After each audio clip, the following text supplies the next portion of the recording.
uma produção visual que seja 100% factual, vai ser um documentário. Afinal de contas. Alô! Guten Tag! Eu sou o Rodrigo. E eu sou a Elissa. E esse é o canal Alemanizando. Hoje com 6 mentiras e 5 verdades do filme que ganhou 4 Oscars, o filme alemão ganhou 4 Oscars, Nada de Novo no Front. E aí você em casa pode estar pensando, puxa, já faz um mês que passou o Oscar, eles estão falando disso agora. E sim, se a Netflix pode adaptar um livro de 1929 sobre uma guerra que acabou 100 anos atrás, a gente também pode tomar o nosso tempo para gravar o vídeo sobre este filme.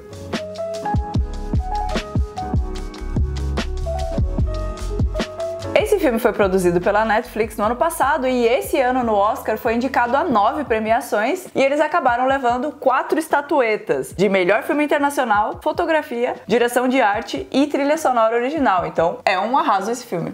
Com certeza. E claro, agora estamos entrando na zona de spoilers. Tudo bem que é spoilers, né? Como já dito, de um livro que tem já quase 100 anos e tudo mais, mas fica aí o aviso. E também o aviso de que algumas das mentiras, na verdade, são apenas algumas adaptações históricas que tiveram que fazer pro filme. A gente tá chamando de mentira porque a gente precisa do clickbait, né? Mas encarem como adaptações e não mentiras a partir de agora que você já clicou no vídeo. Vídeos como esse aqui só são possíveis graças aos nossos membros, então a gente queria tirar esse minutinho aqui pra agradecer cada um de vocês que é membro aqui do canal Alemanizando. A gente tem tentado liberar todos os vídeos que saem no canal com pelo menos uma semana de antecedência com os membros e sem nenhum tipo de anúncio, sem nenhum tipo de propaganda, nenhuma publicidade, nem as que a gente faz e nem as do YouTube. Então considere se tornar um membro também, ajuda a gente um monte e bem no final das contas custa apenas R$ 2,99. Então com menos de R$ 3 você ajuda a gente bastante. Se você puder, se você tiver disponível R$ 3 por mês, considere se tornar um membro do canal Alemanizando. Então, como a gente já estabeleceu, esse filme foi baseado em um livro lá de 1929 que se chama Im Westen nicht Neues e faz parte desse grupo de romances entre guerras, né? Ou seja, livros baseados nesse período depois da Primeira Guerra Mundial. Eles ainda não sabiam que ia ter a Segunda Guerra Mundial, então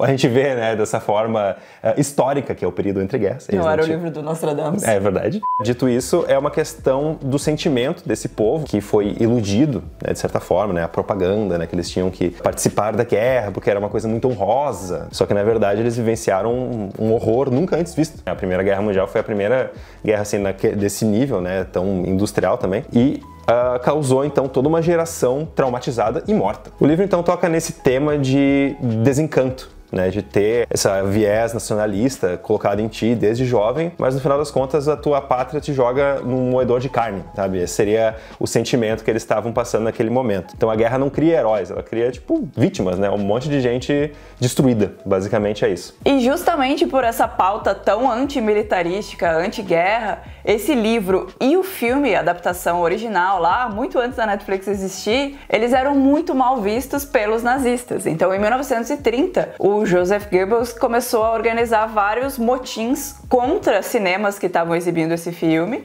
e também o livro acabou indo para as fogueiras, né, em 1933. Esse livro também foi queimado junto com vários outros de autores dissidentes e autores que falavam sobre tópicos que os nazistas gostariam que as pessoas não lessem, né? Então esse livro foi para a fogueira junto. Então os nazistas estavam preparando a propaganda deles e querendo convencer novos jovens a ir para a guerra e acabaram fazendo com que esse livro não fosse lido para que as pessoas não se dessem conta que elas estavam indo também pro matadouro.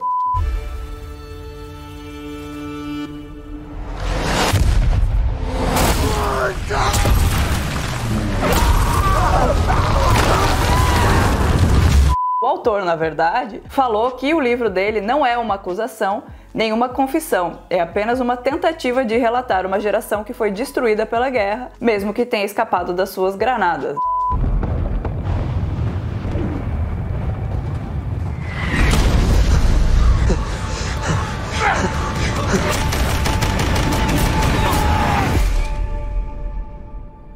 E quando a gente chega em 2022 com essa adaptação nova da Netflix, a gente tem um diretor que tem como objetivo trazer uma visão menos hollywoodiana da Primeira Guerra Mundial, porque normalmente a gente tem esses filmes de guerra que são super focados no heroísmo dos soldados, né? E é justamente essa ideia que eles não querem passar. E justamente nessa questão do heroísmo da guerra, a gente vem com esse vídeo aqui, né? Que ele quer trazer pra gente uma ideia de que nem tudo que aparece nos filmes históricos, né? Nos filmes de época, são absolutamente verdade. Às vezes é uma romantização para fazer sentido enquanto filme, né, enquanto peça da sétima arte, mas não é necessariamente uma verdade histórica. Então hoje a gente vai trazer aqui para vocês coisas que são verdade sim, que aparecem no filme, e coisas que talvez não aconteceram bem da forma que foi retratada no filme, mas a gente pode aprender alguma coisa em cima. Então vamos lá. E vamos começar então pelas coisas que são verídicas mesmo, que são fatos históricos. E a primeira é a empolgação com a Primeira Guerra, né? Os jovens, eles foram levados por essa questão nacionalista, ufanista, a acreditar que era muito importante participar da guerra, que era uma coisa muito legal, muito honrada, muito maravilhosa, lutar pela Vaterland, né, que é a pátria mãe, ou no caso da tradução literal do alemão, a pátria pai. Aus in den Kampf für Kaiser, Gott und Vaterland! Yeah! E eles eram tão motivados a fazer isso que eles acabavam querendo até burlar as regras, né? Eles queriam se inscrever antes da idade permitida, que era 19 anos, então eles forjavam as assinaturas dos pais e responsáveis, assim como, né, o personagem principal do filme faz, inclusive. Paul Bäumer. Möchte noch nicht loslegen. Então a gente vê muito no filme esse incentivo para o Paul e os amigos dele, né, esses 4 jovens, que eles tinham todos esses líderes ao redor deles, né, os pais e professores e políticos e líderes comunitários, todo mundo falando que a Alemanha ia vencer certo, que não tinha dúvidas, né, que se eles fossem lá participar, eles iam participar da vitória, da glória. Por isso que eles tinham essa vontade tão grande, e isso realmente é um fato histórico, aconteceu mesmo.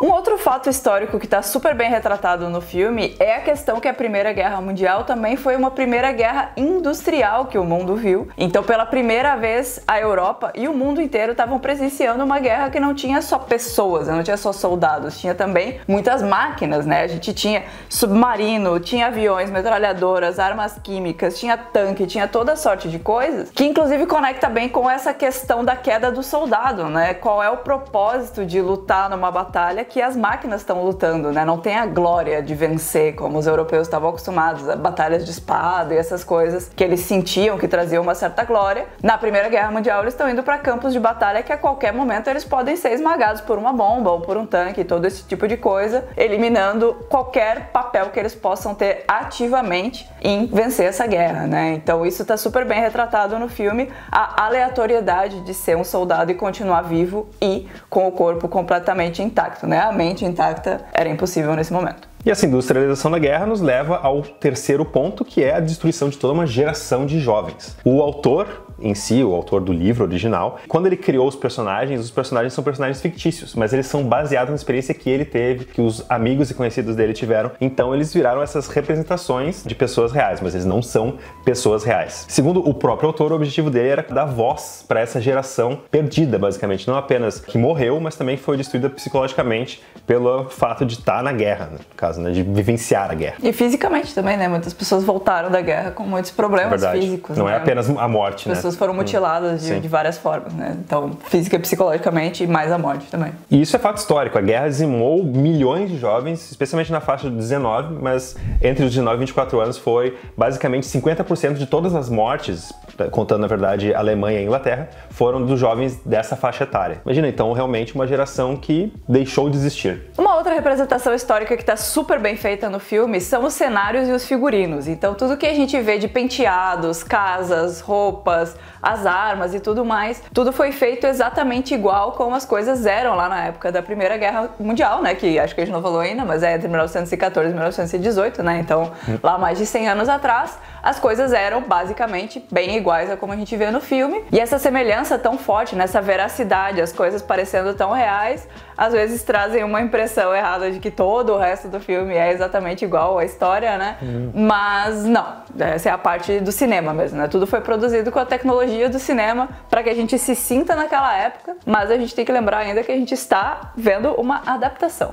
E o último fato histórico realístico que a gente trouxe para essa lista foi o armistício no final da Primeira Guerra Mundial, que foi basicamente o ponto final da Primeira Guerra Mundial, e o personagem do Daniel Bru, que é uma pessoa que existiu mesmo, o Matthias Erzberger, foi uma pessoa que entrou nessas negociações e ele viu que a única saída dessa guerra, que estava literalmente em lugar nenhum, né, essa guerra de trincheiras, onde apenas os jovens ficavam morrendo todos os dias e que não tinha perspectiva de alguém ganhar a guerra, de acabar, de ter uma última grande batalha, né, que ia acabar com essa guerra, ele presumiu que essa era a melhor forma, só que, como a gente sabe, o Tratado de Versalhes ele foi muito punitivista pro lado alemão. Então, quando ele retornou à Alemanha, e claro, muito depois, né, quando os nazistas subiram ao poder, ele foi visto como um traidor da pátria, né, como uma pessoa que fez algo errado, uma pessoa que tirou uma oportunidade da Alemanha até ganhar a guerra e tudo mais, porque foi a única saída que ele viu naquele momento. Entrando agora aqui na área de coisas que foram modificadas para fazer sentido dentro de uma obra do cinema, a gente tem o primeiro item da nossa lista, que é a data do alistamento dos personagens principais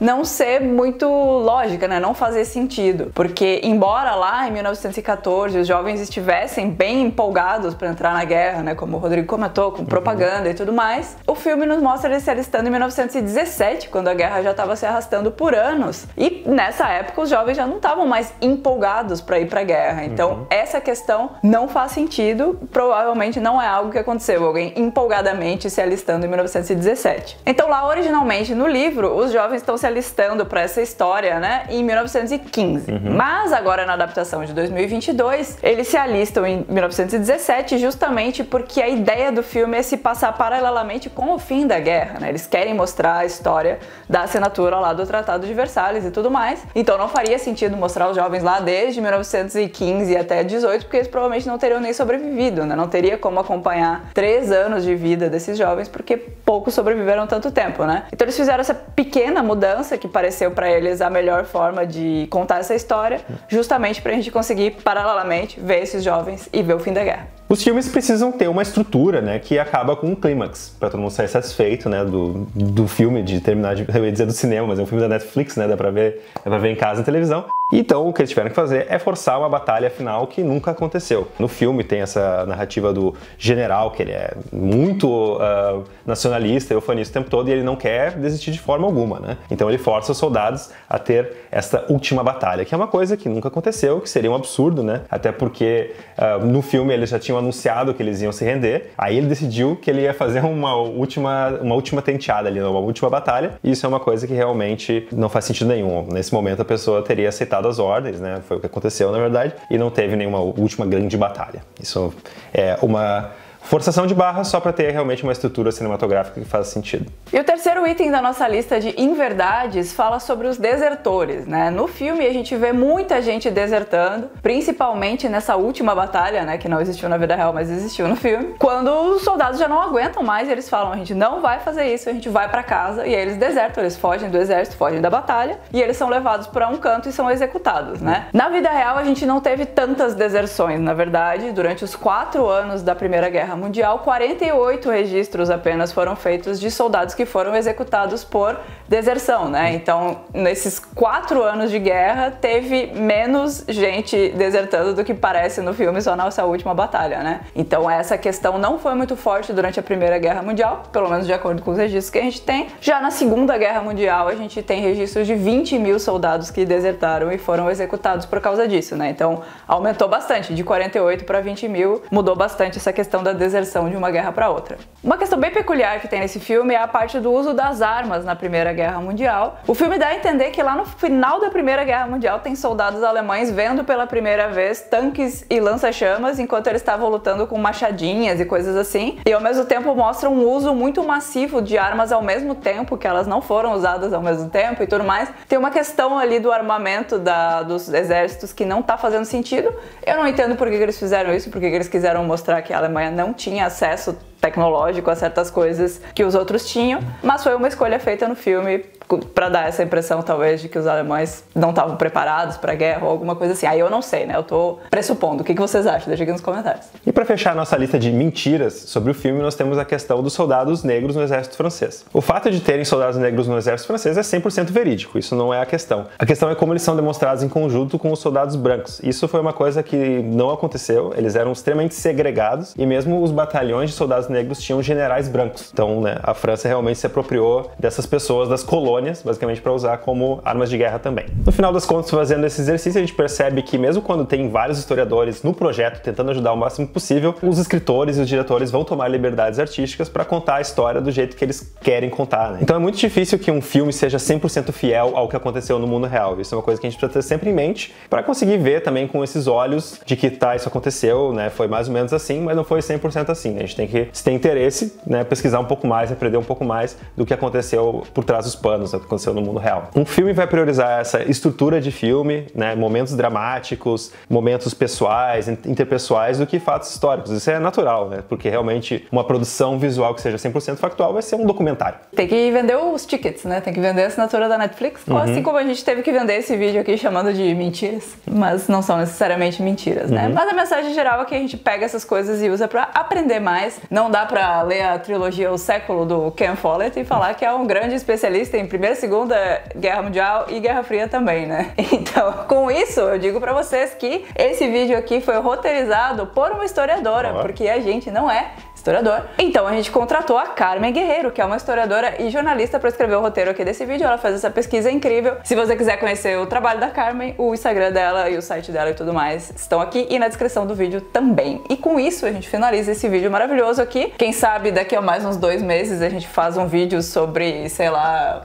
o Goodbye Lenin, já que um filme novíssimo. Já que o negócio aqui é fazer vídeo atrasado. Vamos aí, deixa aqui nos comentários se vocês querem que a gente faça outros vídeos desses, de verdades e mentiras históricas nos filmes, quem sabe do Goodbye Lenin, por que não? Então é isso, gente. Até o próximo vídeo. Tchau!